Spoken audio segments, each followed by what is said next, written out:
Let's talk about Network RTK. We're gonna break down all of the abbreviations like RTK, NTRIP, VRS, and I'm going to show you how you can connect a GNSS receiver like this Emlid Reach RX2 and achieve centimeter level accuracy using Network RTK. So RTK stands for real-time kinematic. This is a correction method that allows you to achieve centimeter level accuracy on your GPS receivers. And using 4 satellites, we can estimate the position of our receiver within 3 to 5 meters. And so what RTK does is it takes the position of your GNSS receiver, and rather than being a couple of meters off, it corrects the position, so now you're within a couple centimeters. Now, the method in which we do this requires a control segment. This is also what we refer to as a base station. Now, there's a lot of different types of base stations.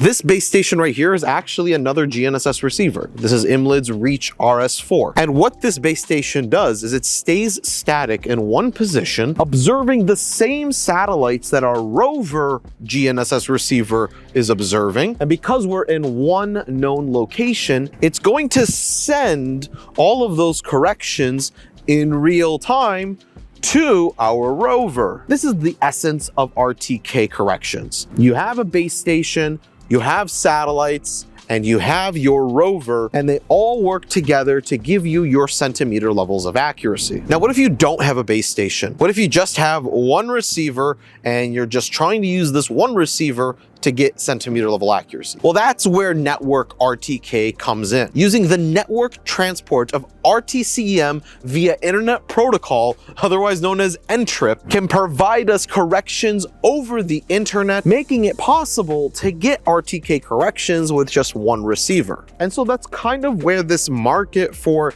Network RTK GNSS receivers started. Emlid's RX2 provides a lot of the same features that you get with full-size receivers, but because of its compact size, you have a lot more flexibility than a traditional receiver, while still maintaining a lot of the core functions you need for a rover. And so today I want to demonstrate what the Reach RX2 can do as a network receiver, and I'm going to break down all of the different acronyms and what they mean, and how this receiver is able to get centimeter level accuracy using various different types of correction. So like most receivers, the RX has a 5/8 thread to put on a survey pole, but Emlid's actually designed their own proprietary quick release. So all you have to do really is just put it in like this and turn it, and there you go, all set. All right, so now let's talk about how to connect your receiver to the internet in order to get corrections. So I've loaded up here the Emlid Flow app, and I'm connected to my Reach RX2. So there's only a couple of options here. The first one is the status. This just shows you your satellite visibility and your solution. So right now we have a single solution, which means that we only observe satellites. We're not connected to any type of base, but that's about to change here in just a minute. If we come over to input corrections, you can see we have NTRIP over Bluetooth. And here I have a variety of different connection points. I have different states in which I work in. So here I am, I'm going to select Michigan. And here in Michigan, I'm going to have to put in the IP address, the port number, as well as the username and password that I created for my state. Now, I put together a list of all of the different states here in the US so that you can visit their websites and create a free account to access their local corrections. So check out the link down in the description if you want to see that list so you can quickly be taken to your state's website in order to sign up for their corrections. Now here under mount point, this is the CORS station that I'm going to connect to.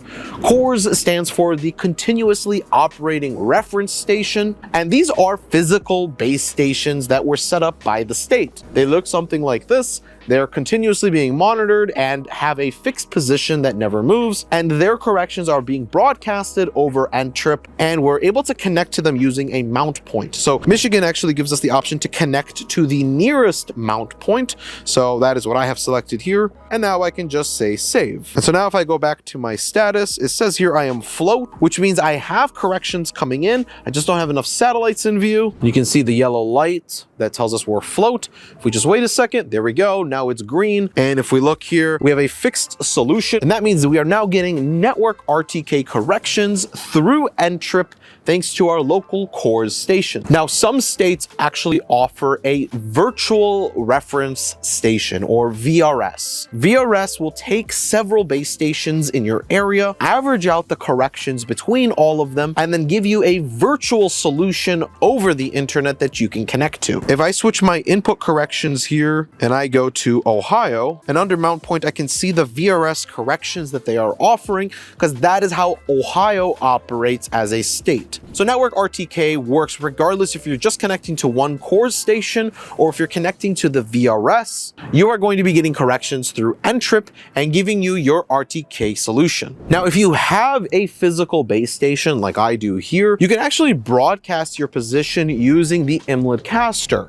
Emlid Caster will allow you to broadcast your own IP address and port number, and you can connect your Reach RX2 or any Network RTK receiver to your physical base station. Now, the Reach RX2 actually has a built-in IMU, or inertial measurement unit. An IMU will allow us to do tilt compensation. Traditionally speaking, you would have to look at the bubble on your pole and make sure that it's in the center at all times. This is the only way that you can ensure that you have an accurate reading. But with an IMU, I don't have to make sure that the bubble's in the center anymore. I can simply just move my receiver around just like this. And now I can start collecting data with my RX2 with tilt compensation enabled. And because of its compact size and built-in IMU, I'm actually able to attach it to this handle and using Bluetooth connect it to my iPhone and do smartphone mapping with RTK enabled positioning. This allows me to do photogrammetry and LiDAR scanning in complicated areas like this while still getting network RTK positioning thanks to my RX2. And so now I'm able to do photogrammetry and LiDAR mapping using my iPhone while having the RX2 giving me network RTK corrections for all of my positions. Special thanks to Emlid for sponsoring today's video. If you'd like to learn more about the RX2, then definitely check out my link in the description. And if you want to expand your knowledge about geodesy and surveying, then definitely check out thesurveyschool.com. Thanks guys for watching, and I'll see you all next time.